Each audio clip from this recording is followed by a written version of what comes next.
ఓ మహానుభావ, భీష్మ, కురుశ్రేష్ఠ, ప్రతిరోజు నేను నీ కంటికి కనిపిస్తూ ఉంటాను, నీ చేత ద్వేషించబడుతూ ఉంటాను. అటువంటి కర్ణుడినైన నేను ఇప్పుడు నీ వద్దకు వచ్చాను అన్నాడు. ఆ మాటలు విని భీష్ముడు మెల్లగా కన్నులు తెరిచి చూశాడు. అప్పుడు ఆ ప్రాంతంలో ఇతరులు ఎవరూ లేరని తెలుసుకున్నాడు. తనకు రక్షణగా ఉన్న భటులను దూరంగా వెళ్ళమని చెప్పాడు. వారు దూరంగా వెళ్ళారు. అప్పుడు భీష్ముడు ఏకాంతంలో తండ్రి పుత్రుణ్ణి కౌగలించుకున్నట్లుగా కర్ణుని ఒంటి చేతితో కౌగలించుకొని ప్రేమతో ఇలా అన్నాడు: నాకు వ్యతిరేకంగా ప్రవర్తించే ఓ కర్ణ, నువ్వు ఎప్పుడూ నాతో పోటీ పడుతూ ఉంటావు. ఇప్పుడు ఇలా నువ్వు నా దగ్గరకు రాకుండా ఉంటే నీకు మేలు కలిగేది కాదు, శుభం చేకూరేది కూడా కాదు. నువ్వు కుంతీపుత్రుడివే కానీ రాధాపుత్రుడివి మాత్రం కాదు. అతిరథుడు నీకు తండ్రి కాదు. నువ్వు సూర్యుడి వల్ల జన్మించావు. నేను ఈ మాటలను నారద మహర్షి ద్వారా నేను విన్నాను. వ్యాస మహర్షి కూడా నాకు ఈ మాటే చెప్పాడు. ఆయన చెప్పింది సత్యం, సందేహం లేదు. నాయన, నీ మీద నాకు ఏమాత్రమూ ద్వేషం లేదు. ఇది నిజం చెబుతున్నాను. ఓ కుంతీ కుమారుడా, దుర్యోధనుడు నానా విధాలుగా ప్రోత్సహించటం చేత నిష్కారణంగా నువ్వు పాండవులను నిందించావు. వారిని కఠినంగా మాట్లాడుతూనే ఉన్నావు. నీ ఉత్సాహం, నీ తేజస్సు తగ్గిపోవటానికి నేను నిన్ను పరుషంగా నిందిస్తూ ఉండేవాడిని. కుంతీదేవి కన్యగా ఉండగా జన్మించటం వల్ల నీ బుద్ధి ఇలా అయింది. నీచులను ఆశ్రయించటం వల్ల కలిగిన మత్సరంతో నీ మనస్సు మారిపోయింది. అది మంచివారిని కూడా ద్వేషిస్తుంది. అందువలనే కౌరవ సభలో నేను అనేక విధాలుగా నిన్ను పరుషంగా మాట్లాడాను. నువ్వు ఈ భూమి మీద శత్రువులు తట్టుకోలేని పరాక్రమం అటువంటి వాడు. నువ్వు విప్రభక్తి కలవాడు, శౌర్యం కలవాడు, దానం చేయటంలో గొప్పవాడు. నీ గురించి నాకు తెలుసు. నువ్వు దేవతలతో సమానమైనవాడు. నీతో సమానమైనవాడు మానవుల్లోనే లేడు. కౌరవ వంశంలో భేదం కలుగుతుంది అనే భయంతో ఎప్పుడూ నిన్ను కఠినంగా మాట్లాడాను. నిజానికి నువ్వు మహాత్ములైన కృష్ణార్జునులతో సమానమైన ప్రభావం కలవాడు. బాణాలు వేయటంలోనూ, దివ్యాస్త్రాలు సంధించటంలోనూ, అస్త్రబలంలోనూ నువ్వు వారితో సమానమైనవాడు. ఓ కర్ణ, దుర్యోధనుడికి ఒక కన్యను సమర్పించాలని నువ్వొక్కడివే కాశీ నగరానికి వెళ్ళావు. అక్కడ యుద్ధంలో చాలామంది రాజులను సంహరించావు. నువ్వు అంతటి వీరుడవు. నిన్ను ఎదిరించడం ఎవరికీ శక్యం కాదు. బలవంతుడైన జరాసంధుడు కూడా నీతో సమానమైన వాడు కాదు. నువ్వు బలంతో యుద్ధం చేస్తావు. నువ్వు తేజస్సులోనూ బలంలోనూ దేవపుత్రుడితో సమానమైనవాడు. మానవులలో అధికుడవు. పూర్వం నీ మీద నాకున్న కోపాన్ని ఈరోజు నేను తొలగించుకున్నాను. మానవ ప్రయత్నంతో విధిరాతను దాటడం అసాధ్యం. ఓ వీర, పాండవులు నీకు సోదరులు. నాకు సంతోషం కలిగించాలని అనుకుంటే నువ్వు వారితో జీవించు. ఓ సూర్యపుత్రుడా, కౌరవ పాండవ వైరం నాతోనే అంతమైపోవాలి. ఈ భూమి మీద ఉన్న రాజులకు ఈ రోజునే దుఃఖశోకాలు తొలగిపోవాలి. వారు ఎలాంటి భయం లేకుండా సుఖంగా ఉండాలి అన్నాడు. అప్పుడు కర్ణుడు: ఓ భీష్మ, నాకిదంతా తెలుసు. ఇందులో ఏ సందేహమూ లేదు. నేను కుంతీ కుమారుడనే కానీ సూతపుత్రుణ్ణి కాదు. కుంతీమాత శిశువుగా ఉన్న నన్ను నీటిలో వదిలేస్తే సూతుడు నన్ను పెంచాడు. నేను దుర్యోధనుడితో సంతోషంగా స్నేహం చేశాను. అతడికి వాగ్దానం కూడా చేశాను. ఓ రాజా, నీకు దుష్కరమైన పని ఏది ఉన్నా చేసి పెడతాను. అది ఎంత కష్టమైనదైనా నేను నీకు చేస్తాను అని చెప్పాను. ఇంతవరకు ఆ మాట తప్పలేదు. దుర్యోధనుడి సంపదను ఇంతకాలం అనుభవించి ఇప్పుడు నా మాటను అసత్యం చేయటానికి నేను ఇష్టపడను. నేను మాట ఇచ్చాను. నా మాట నేను నిలుపుకోవాలా? అర్జునుడి కోసం శ్రీకృష్ణుడు మాటను పాటించినట్లుగా నేను కూడా దృఢమైన వ్రతాన్ని పాటిస్తూ ఉన్నాను తాత. నా సంపద, నా శరీరము, భార్యాపుత్రులు అన్నీ త్యాగం చేస్తాను. నన్ను అభిమానించే దుర్యోధనుడిని ఆశ్రయించాను. నిత్యము పాండవుల కోపాన్ని తెప్పించాను. ఇదంతా తప్పక జరగవలసిన విషయం. ఇది జరగవలసినటువంటి యుద్ధం. దీన్ని ఆపటం ఎవరికీ సాధ్యం కాదు. దైవ నిర్ణయాన్ని ఎవడూ మానవ ప్రయత్నంతో అతిక్రమించలేడు. ఓ పితామహ, భూమి మీద సర్వనాశనాన్ని సూచించే అపశకునాలను మీరు చూశారు. వాటిని ఆ రోజే కౌరవ సభలో చెప్పారు మీరు. పాండవులు, శ్రీకృష్ణుడు ఇతర మానవులకు జయించటానికి వాళ్ళు వీలు కానివారు అనే విషయం నాకు పూర్తిగా తెలుసు. నాకు కానీ వారిని ఎదిరించాలని, యుద్ధంలో జయించాలని ఉత్సాహపడుతున్నానంతే. వాళ్ళు ఖండితం సావరు, నాకు తెలుసు. వాళ్ళని ఎదిరించాలని నాకు చాలా ఆశగా ఉంది. ఎందుకంటే స్వధర్మాన్ని పాటిస్తున్నాను అనేటువంటి సంతోషంతో నేను అర్జునుడితో యుద్ధం చేస్తాను. ఇరుపక్షాల మధ్య ఏర్పడిన ఈ దారుణమైన వైరాన్ని ఉపసంహరించటం ఎవరికీ సాధ్యం కాదు. తాత, యుద్ధం చేయటానికే నేను నిశ్చయం చేసుకున్నాను. నువ్వు నన్ను అనుమతించు. నీ అనుమతి పొంది నేను యుద్ధం చేస్తాను. ఇదే నా కోరిక. ఆవేశం వల్ల, చాపల్యం వల్ల నేను ఇంతకుముందు నిన్ను కఠినంగా మాట్లాడాను. అందుకు నన్ను క్షమించు. నేను చేసినటువంటి చేష్టలకు కూడా నన్ను క్షమించు అన్నాడు. అప్పుడు భీష్ముడు ఇలా అన్నాడు, ఓ కర్ణ, ఈ దారుణమైన వైరం ఉపసంహరించటానికి వీలు కాకపోతే నువ్వు ధర్మంగానే యుద్ధం చేయి. స్వర్గం కోసం మాత్రమే యుద్ధం చేయి. నీకు అనుమతి ఇస్తున్నాను. దైన్యాన్ని, కోపాన్ని విడచాలి. నువ్వు శక్తితో, ఉత్సాహాలతో యుద్ధం చేయి. సత్పురుషులు ఆచరించే మార్గంలో నడుస్తూ యుద్ధం చేయి. ధర్మంగా మాత్రం యుద్ధం చేయి. అధర్మానికి వెళ్ళొద్దు. ఇంతకుముందు అనేక యుద్ధాలలో నువ్వు పరాక్రమాన్ని చూపించావు. నువ్వు ఆచారాలు పాటిస్తూ ఉంటావు కదా, కనుక ధర్మంగానే యుద్ధం చేయి. నేను నీకు అనుమతినిస్తున్నాను. నువ్వు కోరుకునేది పొందుతావు. అర్జునుడి కారణంగా నువ్వు క్షత్రియ ధర్మంతో జయించిన లోకాలను పొందుతావు. బలాన్ని, పరాక్రమాన్ని ఆశ్రయించు. అహంకారం లేకుండా యుద్ధం చేయి. క్షత్రియుడికి ధర్మయుద్ధం కన్నా మేలు కలిగించేది మరొకటి లేదు. నేను చాలా కాలంగా కౌరవ పాండవుల మధ్య ఏర్పడిన శత్రుత్వాన్ని నివారించాలని నేను ఎంతో ప్రయత్నం చేశాను. కానీ ఆ పగలను, ప్రతీకారాలను చల్లార్చలేకపోయాను.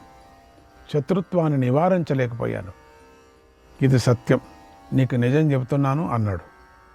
ఆ మాటలు విని కర్ణుడు భీష్ముడికి నమస్కారం చేశాడు. తాత, నేను వెళుతున్నాను అని చెప్పి తన రథం ఎక్కి నీ పుత్రుడైన దుర్యోధనుడి దగ్గరకు వచ్చాడు అన్నాడు సంజయుడు. అక్కడి నుంచి అక్కడికి వచ్చాడు. ఇంతటితో భీష్మ పర్వము సమాప్తమవుతున్నది. శ్రీకృష్ణాయ పరమాత్మనే నమః. ఈ భీష్మ పర్వం యొక్క ఉపదేశము, దీన్ని ఎవరు వింటున్నారో, ఈ భీష్మ పర్వం మొత్తం ఎవరు విన్నారో వాళ్ళందరికీ కూడా నిజంగా సర్వ పాపాలు నాశనం అయిపోతాయి.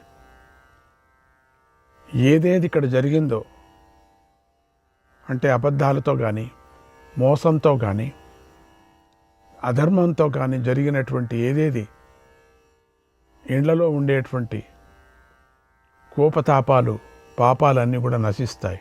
ఆ యుద్ధమే ఆ రీతిగా ఉంది అని అంటూ ప్రహ్లాద, నారద, పరాశర, పుండరీక, వ్యాస, అంబరీష, శుక, శౌనక, భీష్మదాల్భ్యాన్, రుక్మాంగద, అర్జున, వసిష్ఠ, విభీషణాదీన్ పుణ్యాని మాన్ పరమభాగవతాన్ స్మరామి. ఇది ప్రాచీన శ్లోకము. ప్రాతకాలంలో స్మరించవలసిన శ్లోకం. ఎందుకంటే ఉదయమే ఈ భక్తులను తలుచుకున్న వారికి రోజంతా శుభం చేకూరుతుంది. పరుపు నుంచి లేస్తూ ఉండగానే దీన్ని స్మరించుకోవాలి. వీరందరూ పరమ భాగవతులు, భగవంతుడికి చాలా ఇష్టమైన వారు కనుక వీరిని స్మరించే వారికి తప్పకుండా భగవంతుడి అనుగ్రహం లభిస్తుంది. తన భక్తులను తలుచుకునేవారంటే భగవంతుడికి చాలా ఇష్టం. అలాగే తన భక్తులను పూజించేవారంటే కూడా మరింత ఇష్టం. ఇలా పెద్దలను, మహాత్ములను గౌరవించే వారిని ఆయన ఎల్లప్పుడూ కాపాడుతూ ఉంటాడు. భగవంతుడికి ఇష్టమైన ఈ పరమ భాగవతులలో మన భీష్ముడు ఒకడు. భీష్మ పితామహుడికి భగవంతుడైన శ్రీకృష్ణుడి తత్వం తెలుసు కనుకనే భీష్ముడు శ్రీకృష్ణుడి మనస్సును గెలుచుకున్నాడు. శ్రీకృష్ణుడు దేవకి, వసుదేవులకు అష్టమ గర్భంలో జన్మించాడు. అలాగే భక్తుడైన భీష్ముడు కూడా గంగా, శాంతనులకు అష్టమ గర్భంలోనే జన్మించాడు. ఇది భగవంతుడికి నిజమైన భక్తికి గల భక్తుడికి గలవందు ఒక బంధం. భీష్ముడి అసలు పేరు దేవవ్రతుడు. అతడి తండ్రి పేరు శాంతనుడు, తల్లి పేరు గంగ. అందుచేత దేవవ్రతుడికి గాంగేయుడు, గంగాపుత్రుడు అనే పేర్లు కూడా ఉన్నాయి. భీష్ముడు అనగానే మనకు ఆయన జ్ఞానము, విజ్ఞానము, విద్య, యోగము, ధర్మబుద్ధి, ఆయన పాటించిన సత్యనిష్ట కనిపిస్తుంది. అన్నిటినీ మించి ఆయన తండ్రి కోసం చేసిన సత్య ప్రతిజ్ఞ గుర్తుకొస్తుంది. ఇవన్నీ మనకు ఎంతో ఆశ్చర్యాన్ని కలిగిస్తాయి. భీష్ముడు తన జీవితంలో ధర్మాన్ని, యోగాన్ని సమంగా ఆచరించి పరిపక్వతను సాధించాడు. భగవంతుడి కృపకు పాత్రుడయ్యాడు. కనుక భీష్ముడు పూర్ణ పురుషుడు, త్యాగవీరుడు. బ్రహ్మచర్య ఆశ్రమం ద్వారా ధర్మంగా ఎలా జీవించవచ్చో తెలిపాడు. ఆయన తన జీవితమంతా విద్యుక్త కర్మను ఆచరించటంలోనే గడిపాడు. ఎప్పుడూ ఫలాన్ని కోరుకోలేదు. వంశరక్షణ కోసము, ధర్మపోషణ కోసము ఎన్నో మహాకార్యాలు చేశాడు.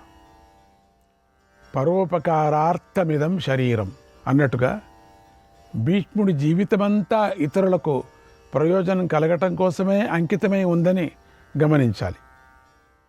భీష్ముడు పూర్వజన్మంలో ద్యు అనే వసువు వశిష్ఠ మహర్షి గోవును అపహరించిన కారణంగా భూమి మీద జన్మించాడు.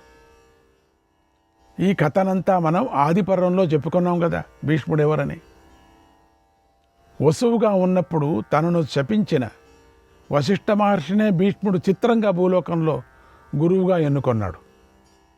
ఆయన వద్దనే రాజనీతిని నేర్చుకున్నాడు. భీష్ముడు శుక్ర, బృహస్పతుల వద్ద నీతి శాస్త్రాలను నేర్చుకున్నాడు. తర్వాత పరశురాముడి వద్ద ధనుర్వేదాన్ని నేర్చుకున్నాడు. తండ్రి వద్దకు చేరాడు. తండ్రి కోరికను తెలుసుకొని సత్యవతిని తండ్రికిచ్చి పెళ్లి చేశాడు. ఆ సందర్భంలో పితృపగ్ధిని చాటాడు. తండ్రి సుఖం కోసం తన సుఖాన్ని త్యాగం చేశాడు. తండ్రి ఆనందం కోసం తన ఆనందాన్ని విడిచిపెట్టాడు.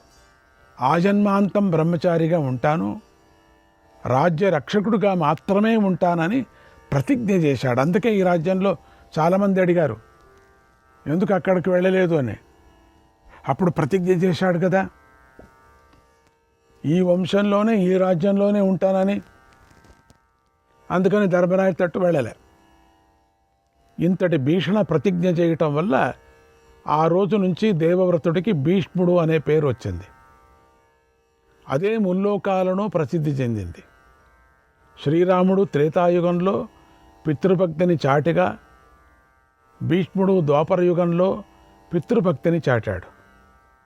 తండ్రి మాట నెరవేర్చాలని శ్రీరాముడు తాత్కాలికంగా రాజ్యాన్ని త్యాగం చేయగా, భీష్ముడు మాత్రం శాశ్వతంగా రాజ్యాన్ని త్యాగం చేశాడు. స్వార్థాన్ని జయించాడు. చూసారా, రాముడి కన్నా గొప్ప అనిపించుకున్నాడు. అప్పుడు ఎవరు చెయ్యలేని ఈ అసాధారణమైన పనిని చూసి తండ్రి అయినటువంటి శాంతనుడు మురిసిపోయాడు, పొంగిపోయాడు. నీకు స్వచ్ఛంద మరణం లభించుగాక అని అపూర్వమైనటువంటి వరాన్ని ఇచ్చాడు. అంటే భీష్ముడికి మృత్యువు ఆయన అనుమతి ఉంటేనే రావాలి, లేకపోతే లేదు. ఇంతటి గొప్ప వరాన్ని భీష్ముడు పొందాడు. గుచ్చుకున్న బాణాలన్నీ తీసేసి వైద్యం చేసుకోండింటే భీష్ముడు ఇంకా బతికిండేవాడు. అంటే ఎన్ని రోజులైనా ఉండేవాడు. ఆయనకి ఇష్టంగా ఇచ్చామరణి, అటువంటి వరాన్ని ఇచ్చామరణికి ఈ పుండ్లన్నీ మానిపోతాయి కూడా, ఉండవు కూడా తర్వాత, తన ఇష్టమని. కానీ అట్లా చేయలేదు. భీష్ముడు కఠోర బ్రహ్మచర్యాన్ని ఆచరిస్తూ తన కోసం కాకుండా తన వారి కోసం జీవించాడు. చిత్రం ఏమిటంటే, రాజ్యం వద్దు అని ప్రతిజ్ఞ చేసిన భీష్ముడికి రాజ్యభారాన్ని మొయ్యవలసిన పరిస్థితి ఏర్పడింది కదా. రాజ్యాన్ని పాలించక తప్పలేదు. చిత్రంగా రాజు కాని రాజుగా రాజ్యాన్ని పాలించాడు. సత్యవతి శంతనుడికి పుట్టిన చిత్రాంగదుడు మరణించిన తరువాత రాజ్యాన్ని పాలించాడు. పెళ్లి వద్దు, పెళ్లి వ్యవహారాల మాటే వద్దు అని భీష్మించుకొని కూర్చున్న భీష్ముడికి అదీ కుదరలేదు. తానే దగ్గర ఉండి తమ్ముళ్లకు పెళ్లి సంబంధాలు చూడవలసిన పరిస్థితి, పెళ్లి గొడవే వద్దన్నవాడు పెళ్లి చూడవలసి వచ్చింది, ఏర్పడింది. వారికి పెళ్లి చేయవలసిన పరిస్థితి ఏర్పడింది. అంబిక, అంబాలిక అనేటువంటి రాకుమార్తెలను తీసుకొని రాగా అంబ తన అభిప్రాయం చెప్పి వెళ్ళిపోయింది. తర్వాత భీష్ముడు అంబికను, అంబాలికను విచిత్ర వీరుడికిచ్చి పెళ్లి చేశాడు. ఆ తర్వాత అంబ తనను అన్యాయం జరిగిందని భీష్ముడి మీద పగబట్టింది.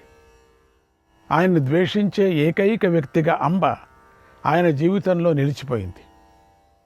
ఆమె గురించి భీష్ముడు బాధపడుతుంటే నారద వ్యాస మహర్షులు ఇది దైవ నిర్ణయం, బాధపడటం అనవసరం అని ఓదార్చారు. వారి మాటలతో భీష్ముడు ఆమె గురించి చింతను వదిలిపెట్టాడు. తర్వాత ఒకనాడు విచిత్ర వీరుడు కాలం చేశాడు. అప్పుడు ఆత్మ సన్యాసి అయిన భీష్ముడు మళ్ళీ రాజ్యాన్ని రక్షించడం, దేశాన్ని రక్షించడం, వంశాన్ని ఉద్ధరించడం వంటి బాధ్యతను నిర్వహించాడు. పాపం అప్పుడు కురు వంశానికి భీష్ముడి దిక్కు అయ్యాడు కదా. ఈ సందర్భంలో తల్లి అయినటువంటి సత్యవతే వంశాన్ని రక్షించడం కోసం పెళ్లి చేసుకో అని భీష్ముడిని ఆజ్ఞాపించింది. అప్పుడు భీష్ముడికి ఒకవైపున రాజ్యాన్ని, వంశాన్ని రక్షించే బాధ్యత, మరోవైపున ఆత్మధర్మాన్ని రక్షించుకునే బాధ్యత ఎదురైంది. ఎంత సందర్భం చూడండి. వీటిలో దేనికి ప్రాముఖ్యత ఇవ్వాలి? రెండు ప్రతిజ్ఞలు చేశాడు. రాజ్యాన్ని రక్షిస్తున్నాను ప్రతిజ్ఞ చేశాడు, తన బ్రహ్మచార్యాన్ని కూడా రక్షించుకుంటున్నాను చేశాడు.